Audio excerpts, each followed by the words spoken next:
Hi guys, welcome to English for WBCS classes. আজকের ভিডিওর topic তো দেখাই যাচ্ছে যে যদি WBCS অ্যাসপিরেন্টস তুমি হয়েই থাকো তাহলে কিভাবে প্রিলিমস অ্যান্ড মেন্সের জন্য ইন্টিগ্রেটেড প্রিপারেশন নিতে পারবে এবং সেটি ইংলিশ সাবজেক্টটির ওপরে। ঠিক আছে, তো এই ভিডিওটা তাদের জন্য ইউজফুল এবং ইনফরমেটিভ যারা ইংলিশে খুবই দুর্বল। ঠিক আছে, এই ভিডিওটা সকলের জন্য নয়, তাদের জন্যই যারা ইংলিশে খুবই দুর্বল বা ইংলিশ সাবজেক্টের জন্য বারবার প্রিলিমস ক্র্যাক করতে পারছে না।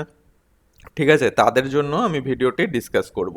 ভিডিওটির মধ্যে অনেক কিছু জিনিস ডিসকাস করব, তো ভিডিওটি একটু তো লেন্থি হবেই, কারণ অনেক কিছু কথা আছে। তো যাদের ধৈর্য কম, যাদের হাতে টাইম কম, তারা ভিডিওটা স্কিপ করে যেতে পারে। তো ইংলিশের জন্য যদি কোনো রকম তোমার গাইডেন্সের প্রবলেম হয়ে থাকে এবং যদি গাইডেন্স এর প্রবলেমটাকে মেটানোর জন্য তোমার দরকার হয়, তাহলে এই তোমার নাম্বারে তুমি পিং করতে পারো হোয়াটসঅ্যাপে। ঠিক আছে, আমরা শিওর শট তোমাকে অ্যান্সার এবং সলিউশন বলে দেবো। তো চলো স্টার্ট করি। দেখো, আজকের ভিডিওর মধ্যে যেগুলো আমি ডিসকাস করব সেটা হচ্ছে প্রিলিমস এবং মেন্সের ইংলিশ আলাদা আলাদা ডিসকাস করব এবং ইন্টিগ্রেটেড অ্যাপ্রোচটাও ডিসকাস করব।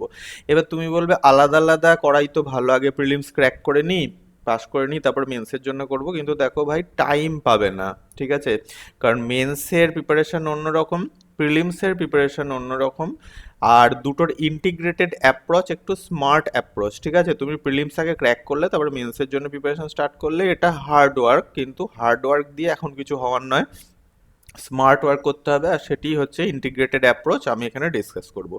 আচ্ছা, নেক্সট ডিসকাস করব বুকস অ্যান্ড ম্যাগাজিনস। দেখো, এই পয়েন্টটা খুবই ইম্পর্টেন্ট, বই সকলের কাছেই আছে। ধরো যত অ্যাসপিরেন্টস আছে তাদের মধ্যে 99.99%, ঠিক আছে, 99.99% তোমার অ্যাসপিরেন্টের কাছেই কিন্তু বুকস আছে, কিন্তু তারা বুকসকে ইউটিলাইজ করতে পারে না। তো তুমি বুকস যদি তোমার কাছে থেকে থাকে তাহলে কি বই তোমার কাছে থাকা উচিত এবং কিভাবে তুমি ইউটিলাইজ করবে সেটা ডিসকাস করব। আর বইয়ের সঙ্গে একটি ম্যাগাজিনের নামও আমি এখানে বলবো, যে ম্যাগাজিনটা তোমার রাইটিংয়ের পারপাসে কাজে লাগবে। ঠিক আছে, এবং বহুজন কিন্তু উপকার পেয়েছে। আমি 2 বছর আগের আমি একটি ভিডিও বানিয়েছিলাম, সেই ভিডিওতে আমি এগুলো ডিসকাস করেছিলাম ম্যাগাজিনসের ব্যাপারে। তো অনেকে অনেকে তোমার খুবই উপকার পেয়েছে। ওকে, আর ফোর্থ লাস্ট পয়েন্ট যেটা ডিসকাস করবো সেটা হচ্ছে বুকলেস প্রিপারেশন। দেখো, বই ম্যাগাজিন এই দুটো নেয়ার যেমন অ্যাডভান্টেজ আছে, এই দুটো নেয়ার কিন্তু একটা ডিসঅ্যাডভান্টেজ আছে। ফার্স্ট কি না, যেটা তোমার টেক্সট বই বা গ্রামার বই বলতে পারি, গ্রামার বই নেওয়া তো ভালো, তোমার কাছে থাকা অবশ্যই প্রয়োজন, কিন্তু বইটার কতটা পড়বো, কতটা বাদ দেবো, ঠিক আছে, প্রচুর টাইম কনজিউমিং একটা ম্যাটার হয়ে যায়। এরম ফিল্টার আউট করে করে পড়াশোনা করা প্রবলেমও হয়, খুবই প্রবলেম হয়। আর নেক্সট পয়েন্ট হচ্ছে ম্যাগাজিন। দেখো, ম্যাগাজিনটাই ইম্পর্ট্যান্ট এবং মাস্ট, ঠিক আছে, রাইটিংয়ের জন্য। বাট ম্যাগাজিনের মধ্যে যে প্রবলেমটা হয় সেই একই ব্যাপার, কোনটা পড়বো কোনটা পড়বো না, কোনটা ছাড়বো কোনটা রাখবো, কোনটা থেকে নোটস বানাবো। তো দেখো, এই যে একটা প্রবলেম, এই প্রবলেমটাকে তুমি কিভাবে হ্যান্ডেল করতে পারবে, যেটা আমরা বুকলেস প্রিপারেশন নাম দিয়েছি, এই প্রসঙ্গ আমি ডিসকাস করব। তার সঙ্গে ডিসকাস করব মক টেস্ট। ঠিক আছে, ইংলিশের উপরে প্রিলিমসের জন্য 1000 MCQs তোমাকে করতেই হবে। কারণ কারণ কি, শোনো, এখানে 1000 MCQs এর কথা আমি কেন বলছি, বিকজ কারণ PYQs এর থেকে, ঠিক আছে, PYQs previous years question paper থেকে ইংলিশে একটা কোশ্চেনও রিপিট হয় না। এটাই হচ্ছে সব থেকে বড় কথা। ঠিক আছে, টাইপটা সেম থাকে কিছু কিছু সময়, কিন্তু কোশ্চেন রিপিট হয় না, যার জন্য PYQs করে গিয়ে খুব একটা সে মানে সুবিধা সেটা হয় না। ওকে, তো নেক্সট পয়েন্ট কি না, কপি চেকিং। তো দেখো, তুমি যখন ইন্টিগ্রেটেড অ্যাপ্রোচ নেবে, স্মার্ট অ্যাপ্রোচ নেবে, তখন পজিটিভলি তুমি যে রাইটিংগুলো করবে ছোট ছোট করে, মানে 3টে ভাগে তুমি যখন রাইটিং করবে, প্রথমে হচ্ছে বেসিক রাইটিং করতে হবে, তারপর ইন্টারমিডিয়েট, তারপর অ্যাডভান্স লেভেল রাইটিং। ঠিক আছে, যেটা পরীক্ষার হলে করতে হয় অ্যাডভান্স লেভেল রাইটিং। তো তার জন্য তোমাকে কেউ একজন কপি, তুমি যেটা লিখছো সেটাকে চেক করার তো লোক থাকতে হবে। তোমার যদি চেক করার লোক না থাকে তাহলে তো লাভ হবে না। তো এই সমস্ত কিছু আজকে এখানে তোমাকে ডিসকাস করব, যে তুমি কিভাবে এই 4টে পয়েন্টকে তোমার আয়ত্তে আনতে পারো। তো ফার্স্ট পয়েন্ট হচ্ছে কি না, প্রিলিমস। WBCS প্রিলিমস 2024 হয় ডিসেম্বরের লাস্টে হবে, হওয়ার চান্সেস খুব কম, অথবা জানুয়ারির ফার্স্টের দিকে তো হবেই হবে, মানে জানুয়ারি মাসে হচ্ছেই ধরে রাখো 2024-এর। নেক্সট পয়েন্ট কি না, 2025 তোমরা জানো প্রত্যেকেই, এটা আশা করি জানো যে 2025-এর যে সিলেবাস সেখানে একটু চেঞ্জ করা হয়েছে, এটা ডেসক্রিপটিভ হয়ে যাবে। এবার ইংলিশটা মাস্ট। কেন ইংলিশটা মাস্ট দেখো না, ইংলিশে প্রিলিমসে তোমার এমসিকিউজ আসছেই, এছাড়াও মেন্সে যত কোয়েশ্চেন আসে, ঠিক আছে, সব কিন্তু ইংলিশে হয়, কোনো বাংলা ভার্সান হিন্দি ভার্সান ওর সঙ্গে থাকে না, যার জন্য ইংলিশটা ভালো করে শেখা খুবই ইম্পর্টেন্ট। ওকে, তো যাই হোক, প্রিলিমসে 25টা কোশ্চেন তুমি প্রথমেই পাবে, ঠিক আছে, একদম পেপারের প্রথমেই। এই 25টা কোশ্চেনের মধ্যে যদি একবার তুমি, আমি তোমার কথাই বলছি, কারণ career is yours, future is yours, decision is yours, all is yours, ঠিক আছে। তো 25টা কোশ্চেনের মধ্যে যদি 19 to 20 এতগুলো কোশ্চেনে তুমি যদি ঠিকঠাক উত্তর দিয়ে দিতে পারো, তাহলে কিন্তু তোমার প্রিলিমস পাসের সম্ভাবনা অনেকটাই বেড়ে যায়, ঠিক আছে। তো কিভাবে তুমি প্রিপারেশন নেবে, 25টা এমসিকিউজ আসে, তার মধ্যে 20+, ঠিক আছে, এটা 21-এও যেতে পারে, 22-তেও যেতে পারে, গ্রামার বেসড কোশ্চেন আসবে, ঠিক আছে। আচ্ছা, কিরাম গ্রামার না, তুমি ক্লাস 8 থেকে ক্লাস 12 পর্যন্ত যত স্ট্যান্ডার্ড গ্রামার পড়াশোনা করেছো স্কুলে, সেই বেস্ট গ্রামার তোমার এখানে আসবে। ওকে, তবে কম্পিটিটিভ তো একদম স্কুলের মতো আসবে না, একটু অন্যরকম ভাবে আসবে। তো 20টা কোশ্চেন তুমি ধরতেই পারো গ্রামার থেকে আসবে 25-এর মধ্যে, আর ওয়ার্ডস বেসড অর্থাৎ synonym, antonym, one word substitution, এগুলো থেকে ম্যাক্সিমাম 5 কোশ্চেন আসবে। তাহলে তুমি যদি একদিনে মানে এভরিডে তুমি যদি 30 মিনিটস টাইম ইংলিশের জন্য রাখো, তাহলে তোমাকে 20 মিনিটস টাইম দিতে হবে গ্রামারের উপরে, আর 5 to 10 মিনিটস টাইম দিতে হবে ওয়ার্ডসের উপরে। যদিও সব ওয়ার্ডস করার দরকার হয় না, এই সিনোনিম অ্যান্টোনিম রেডি করারও কিছু টেকনিক আছে প্রেফিক্স সাফিক্স ধরে, ঠিক আছে, সেগুলোও আমি অন্য ভিডিওতে ডিসকাস করব। ওকে, তো গ্রামার তো আমরা দেখে নিলাম, ঠিক আছে, প্রিলিমসের জন্য তোমাকে এই কম্মটা করতে হবে এবং 25টা এমসিকিউস তোমার আসবে, নেগেটিভ মার্কিং আছে। ওকে, তো এবার মেন্স দেখো, মেন্সের জন্য এটা এই প্যাটার্ন চেঞ্জ হবে না, ঠিক আছে, এটা 2024 বলো 25 বলো, এটা আজীবন চলতে থাকবে। তো মেন্সে যেটা থাকে সেটা ফর্মাল লেটার রাইটিং থাকে, কত না 40 মার্কসের, ঠিক আছে, কম্পালসারি পেপার 2-তে থাকে ফর্মাল লেটার রাইটিং, এর মধ্যে এডিটোরিয়াল লেটার থাকতে পারে, তোমার সুপারিনটেন্ডেন্ট অফ পুলিশকে থাকতে পারে, এটসেট্রা। ওকে, রিপোর্ট রাইটিং থাকে, এটারও মার্কস 40, এসএস রাইটিং থাকে মার্কস 40, ট্রান্সলেশন থাকে বেঙ্গলি টু ইংলিশ, অর্থাৎ কি বাংলা প্যাসেজ তোমাকে দেওয়া থাকবে, তোমাকে ইংলিশে ট্রান্সলেট করতে হবে একটি প্যাসেজ, ওটারও মার্কস থাকে 40, এবং প্রিসিজ রাইটিং থাকে, ঠিক আছে, এটারও মার্কস থাকে 40।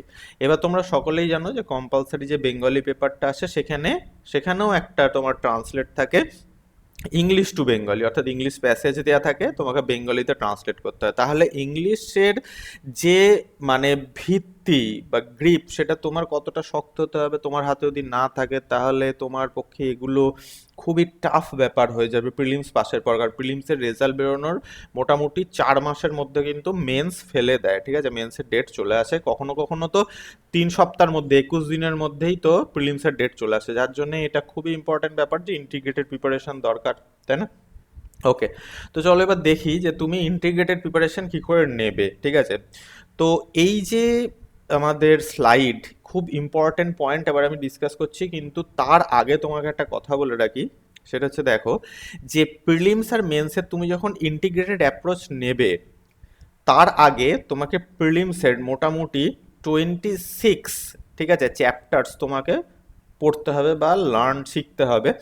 কিন্তু এই 26 চ্যাপ্টার্সের মধ্যে সব চ্যাপ্টার্স তোমার মেন্সের পার্সপেক্টিভ থেকে কিন্তু ইম্পর্টেন্ট নয়, অর্থাৎ কি 26-এর মধ্যে হয়তো এই কটা চ্যাপ্টার তোমার মেন্সের জন্য রেডি করতে হবে, আর এই কটা যে চ্যাপ্টারে আমি এখানে নাম লিখেছি এর ওপরেই কিন্তু তোমার 20 এমসিকিউস তুমি এক্সপেক্ট করতে পারো প্রিলিমসে।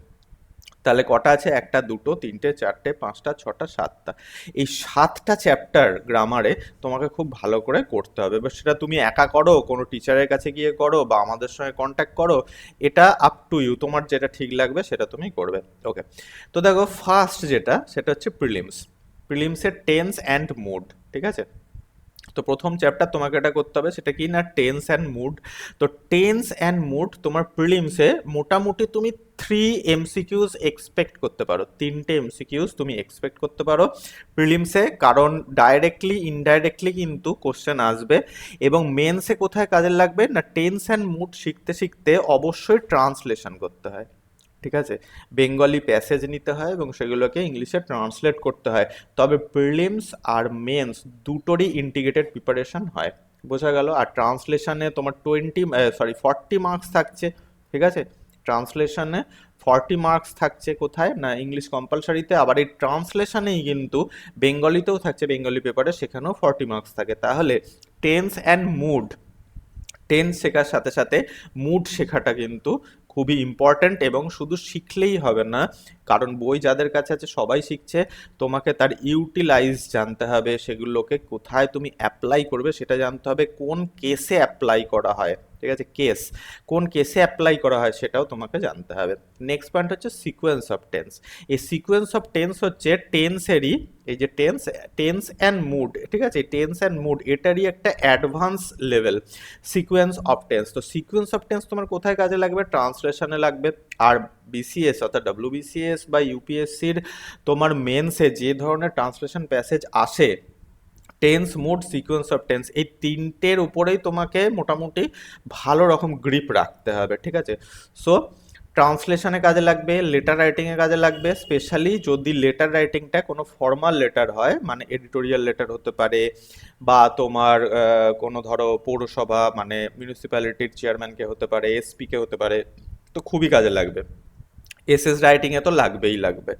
তাহলে এই যে পয়েন্টসগুলো আমি এখানে ডিসকাস করছি, দেখো sequence of tense and mood, এটা থেকে তুমি প্রিলিমসের 3 থেকে 4টে সিকিউজ তুমি ডাইরেক্টলি ইনডাইরেক্টলি এক্সপেক্ট করতে পারো, এবং যদি তুমি খুব ভালো করে এটা শেখো তাহলে তোমার কাছে translation, letter writing, SS writing easy হয়ে যাবে, এবং একই সঙ্গে এটা তোমাকে করতে হবে। ওকে, নেক্সট পয়েন্ট হচ্ছে ন্যারেশন, অর্থাৎ ডাইরেক্ট টু ইনডাইরেক্ট স্পিচ। তো সেই ন্যারেশন চেঞ্জে মানে তোমার যদি গ্রিপ থাকে, ভালো মতো গ্রিপ থাকে, তাহলে রিপোর্ট রাইটিং তোমার কাছে ইজি হয়ে যাবে। তাই তোমায় কী করতে হবে না, ন্যারেশন অর্থাৎ ডাইরেক্ট টু ইনডাইরেক্ট স্পিচ যখন তুমি শিখবে, তোমাকে ছোট ছোট করে রিপোর্ট রাইটিংয়ের প্রথমে ছোট প্যাসেজ, তারপরে আরেকটু বড় প্যাসেজ, তারপরে একদম অ্যাডভান্স লেভেল বড় প্যাসেজ তোমাকে কিন্তু রাইটিং প্র্যাকটিস করতে হবে। তাহলে ডাইরেক্ট ইনডাইরেক্ট বা ন্যারেশন চেঞ্জটা তোমার কাছে ইজি হয়ে যাবে, এবং এখান থেকেও, ঠিক আছে, ডাইরেক্ট ইনডাইরেক্ট থেকেও, ন্যারেশন চেঞ্জ থেকেও কিন্তু তুমি দুটো এমসিকিউস প্রিলিমসে এক্সপেক্ট করতেই পারো, ঠিক আছে। ওকে, নেক্সট দেখো কন্ডিশনাল সেন্টেন্স, ঠিক আছে, very very important chapter conditional sentence. Conditional sentence অনেক রকমের হয়, তাই না? তো কন্ডিশনাল সেন্টেন্সের সাথে সাথে কনজাংশন চ্যাপ্টারটাও তোমাকে ঠিকঠাক করতে হবে। আর সিকোয়েন্স অফ টেন্স তুমি যদি না শেখো তাহলে কন্ডিশনাল সেন্স কিছুতেই বুঝতে পারবে না, I guarantee you. Conditional sentence in every writing, অর্থাৎ কি যত ধরনের রাইটিং হয়, সে ট্রান্সলেশন বলো, লেটার রাইটিং বলো, এসএস রাইটিং বলো, রিপোর্ট রাইটিং বলো, যে কোনো রাইটিংয়ের জন্য কন্ডিশনাল সেন্টেন্সের ডিপ নলেজ হওয়া খুব প্রয়োজন, কারণ এখানে completely mood and sequence of tense এই দুটোর ইউজ থাকে কন্ডিশনাল সেন্টেন্সে, ঠিক আছে, খুবই ইম্পর্ট্যান্ট ব্যাপার। ভয়েস চেঞ্জ, তুমি যখন টেন্স এবং মুড শিখবে, ঠিক আছে, তার সঙ্গেই ভয়েস চেঞ্জ কি না ইন্টারকানেক্টেড ভয়েস চেঞ্জ শিখলে তোমার রিপোর্ট রাইটিংয়ে কাজে লাগবে এবং এডিটোরিয়াল লেটার রাইটিংয়ে কাজে লাগবে, ঠিক আছে, ক্লিয়ার। সিম্পল কমপ্লেক্স কম্পাউন্ড, অর্থাৎ কি না ক্লজ, তাই না, তোমাকে ক্লজ শিখতে হবে। কেন ক্লজ শিখতে হবে? কারণ ক্লজ হচ্ছে আমাদের রাইটিংয়ের একটা পার্ট। তাহলে ট্রান্সলেশন রাইটিং বলো বা যে কোনো ধরনের রাইটিং বলো, যেমন কন্ডিশনাল সেন্টেন্স ইউজ করা হয়, তেমনি সিম্পল কমপ্লেক্স কম্পাউন্ড যে ক্লজ, ঠিক আছে, যে sentence, simple complex compound sentence, এদের মধ্যে ক্লজ থাকে, সেগুলোর ইউজে কিন্তু ট্রান্সলেশন বা যে কোনো টাইপের রাইটিংয়ে আসে। এবার তুমি বলতে পারো যে আমি যদি এগুলো না শিখি তাহলে কি আমি রাইটিং করতে পারবো না? ইয়েস, অফকোর্স তুমি রাইটিং করতে পারবে, কিন্তু সেই রাইটিং এররে ভরা হবে, ঠিক আছে, এররে ভর্তি থাকবে। আর যদি এরর থাকে তাহলে বুঝতেই পারছো তোমার মার্কসটাও এররে ভরে যাবে, তাই না? আচ্ছা, নেক্সট পয়েন্ট হচ্ছে কি না ডিগ্রি চেঞ্জ, ঠিক আছে, অ্যাডজেক্টিভের ডিগ্রি অ্যাজ ওয়েল অ্যাজ আমাদের যে অ্যাডভার্বের ডিগ্রি, সেই দুটো ডিগ্রি চেঞ্জের যে সেন্টেন্স সেটাও তোমাকে শিখতে হবে, বিকজ অফ ট্রান্সলেশন এটসেট্রা, ঠিক আছে। ট্রান্সলেশন, স্পেশালি ট্রান্সলেশন, প্রেসিজ রাইটিং, যেমন এই যে সিম্পল সেন্টেন্স, যে খুব ভালো সিম্পল সেন্টেন্সের ফরমেশন জানে না সে প্রেসিজ রাইটিং পারে না, ঠিক আছে, এটা মাথায় রাখতে হবে যে প্রিসিজ রাইটিং এর জন্য তোমাকে সিম্পল সেন্টেন্স, যত ধরনের সিম্পল সেন্টেন্স হয় তাদের ইউজ হয়, ঠিক আছে, প্রত্যেকটা তোমাকে জানতে হবে। যদি মনে হয় যে প্রিসিজ রাইটিং এ তোমাকে ভালো মার্কস 40-র মধ্যে 30+ মার্কস আমাকে আনতে হবে, তো ওকে, ক্লিয়ার। তো এই যে টোটাল তোমাকে যে আমি টেবিলটা দিলাম, ঠিক আছে, এই টেবিল অনুযায়ী যদি তুমি পড়াশোনা করো, তাহলে এই কটা চ্যাপ্টার থেকেই তুমি ধরে রাখো যে 20 এমসিকিউস তুমি প্রিলিমসে পাচ্ছ, এবং যদি এই কটা চ্যাপ্টারকে ধরে ধরে তুমি যদি রাইটিংয়ে এগুলোর ইমপ্লিমেন্টেশন স্টার্ট করে দাও, তাহলে মেন্সেরও একটা ইন্টিগ্রেটেড অ্যাপ্রোচে স্মার্ট স্টাডি বা স্মার্ট একটা প্রিপারেশন হয়ে যাবে। ঠিক আছে, তো এবার আমরা ডিসকাস করব বুকস। দেখো, এই যে টোটাল ইন্টিগ্রেটেড প্রিপারেশনটা করার জন্য তোমার যেটা দরকার সেটা হচ্ছে পিকে দে সরকার, এটা একটা ইংলিশ গ্রামার বুক হায়ার স্কুলের জন্য, ঠিক আছে, অর্থাৎ 11-12-এর জন্য, মানে তার নিচু ক্লাসের তো দরকার বটেই, কিন্তু 12 পর্যন্ত এই বইটা ইউজ করা যায়। তো পিকে দে সরকার বুকস কিনতে পারো। এটার মানে বর্তমান বোধহয় সেল প্রাইস তোমার আপ টু 450 থেকে মোটামুটি 525 টাকার মধ্যে ভ্যারি করে, ঠিক আছে, টাইম টু টাইম। তাহলে এই বইটা তুমি কিনে নিতে পারো। আর যদি বই কিনতে না চাও, তার রাস্তা আমি বলে দিচ্ছি। অ্যান্ড মেন্সের রাইটিং প্র্যাকটিস করার জন্য তোমাকে যোজনা বলে একটা ম্যাগাজিন বেরোয়, আশা করি তোমরা জানো। সেই যোজনার দুটো ভার্সান বেরোয়, একটা বেঙ্গলি ভার্সান বেরোয়, ওকে, আর একটা ইংলিশ ভার্সান বেরোয়। তোমাকে দুটোই নিতে হবে প্রত্যেক মাসে, Bengali version and English version. তাহলে কি হবে, তোমার যে লেখা, সেই লেখার যে কোয়ালিটি, সেই কোয়ালিটিটা বাড়বে, আর কিছু না। তো কোয়ালিটি তোমাকে রাখতে হবে, মেনটেন করতে হবে, একদম স্কুলের বাচ্চাদের মতো রাইটিং করে আসলে চলবে না। তাহলে প্রিলিমস এবং মেন্সের জন্য, দুটোর জন্যই, বা কনসেপ্ট শেখার জন্য বিকেদের সরকার, এবং শুধু মেন্সের রাইটিংয়ের জন্য তোমাকে বেঙ্গলি এবং ইংলিশ যোজনা, এই দুটো তোমাকে বই জোগাড় করতে হবে। এটা ম্যাগাজিন, এটা টেক্সট বুক, ঠিক আছে। এইবারে যারা বই ইউজ করতে চাইছে না, কারণ এই বইটা কেনা মানে বইয়ের ভেতর থেকে খুঁজে খুঁজে পড়া খুবই ইম্পর্ট্যান্ট একটা ব্যাপার, খুবই টাইম কনজিউমিং একটা ব্যাপার। যোজনাও ঠিক তাই, কতটা পড়বো কতটা বাদ দেবো এই ফিল্টার আউট করাটা যথেষ্ট টাইম কনজিউমিং, এবং যারা একদম বিগিনার বা যারা একটু উইক, তাদের ক্ষেত্রে তো এটা মানে রকেট সায়েন্স, ওকে। তো এর বদলে তুমি এই বই কেনারও দরকার নেই। 20 অক্টোবর, আজকে আমি ভিডিও রেকর্ড করছি 16 অক্টোবর, 20 অক্টোবরে আমাদের একটি তোমার ইন্টিগ্রেটেড অ্যাপ্রোচের জন্য একটি ব্যাচ লঞ্চ হচ্ছে, অর্থাৎ কি না, কোর্স লঞ্চ হচ্ছে, ইংলিশ অনলাইন কোর্স লঞ্চ হচ্ছে। সেখানে আমরা যা যা পয়েন্ট এতক্ষণ ডিসকাস করলাম সেই ধরে তোমাকে শেখানো হবে, ঠিক আছে। স্টার্ট হচ্ছে 20 অক্টোবর। তো কি কি পড়ানো হবে তার মধ্যে দেখো, প্রিলিমসের জন্য তোমাকে আগে কনসেপ্ট শেখানো হবে, ঠিক আছে, এমসিকিউস দেওয়া হবে। আর মাথায় রাখবে, আমাদের টার্গেট থাকবে 1000 এমসিকিউস প্র্যাকটিস, পিডিএফ পাবে, নোটস পাবে, মেন হচ্ছে পিডিএফও পাবে, নোটসও পাবে, ভিডিও লেকচার সিরিজ পাবে। এবং তার সাথে সাথে আমি এই স্লাইডে যা যা ডিসকাস করলাম, যে টেন্স মুড শেখানো হবে, তার সঙ্গে ট্রান্সলেশন তোমাকে শেখানো হবে, তিনটে ভাবে, বেসিকও শেখানো হবে, ইন্টারমিডিয়েটও শেখানো হবে, অ্যাডভান্স লেভেলও শেখানো হবে। আবার আমরা যখন সিকোয়েন্স অফ টেন্স শিখবো, ঠিক একইভাবে translation, letter writing, SS writing শেখানো হবে, ওর সঙ্গে ন্যারেশন, রিপোর্ট রাইটিং শেখানো হবে, কন্ডিশনাল সেন্টেন্স যখন শেখানো হবে, সব ধরনের রাইটিংয়ে ওর ইউজটা দেখানো হবে, voice change, report writing, letter writing, simple সেন্টেন্সের ট্রান্সলেশন, ডিগ্রিতে এগুলো, ঠিক আছে। এগুলো সমস্ত স্টেপ বাই স্টেপ শেখানো হবে, যে ব্যাচটি স্টার্ট হচ্ছে 20 অক্টোবর থেকে। যার জন্য যদি ইন্টিগ্রেটেড প্রিপারেশন তুমি নিতে চাও, তাহলে এই আমাদের WhatsApp number, you can ping me, ঠিক আছে। এবার তোমার ব্যাপার, তোমার যদি মনে হয় যে তোমার কেরিয়ার, তোমার টাইম অনেক বেশি ইম্পর্টেন্ট, তাহলে আমাদের সঙ্গে কন্ট্যাক্ট করতে পারো, হোয়াটসঅ্যাপ নাম্বার এখানে আছে। তো এই ছিল আজকে আমাদের ভিডিও। তো এরপরেও যদি কোনো টপিকের ওপর ভিডিও দরকার থাকে তোমার থেকে থাকে, তাহলেও আমাদের ভিডিওর কমেন্টসে গিয়ে কমেন্ট করতে পারো। থ্যাঙ্কস ফর ওয়াচিং, দেখা হচ্ছে নেক্সট ভিডিওতে নতুন একটি টপিকের সাথে।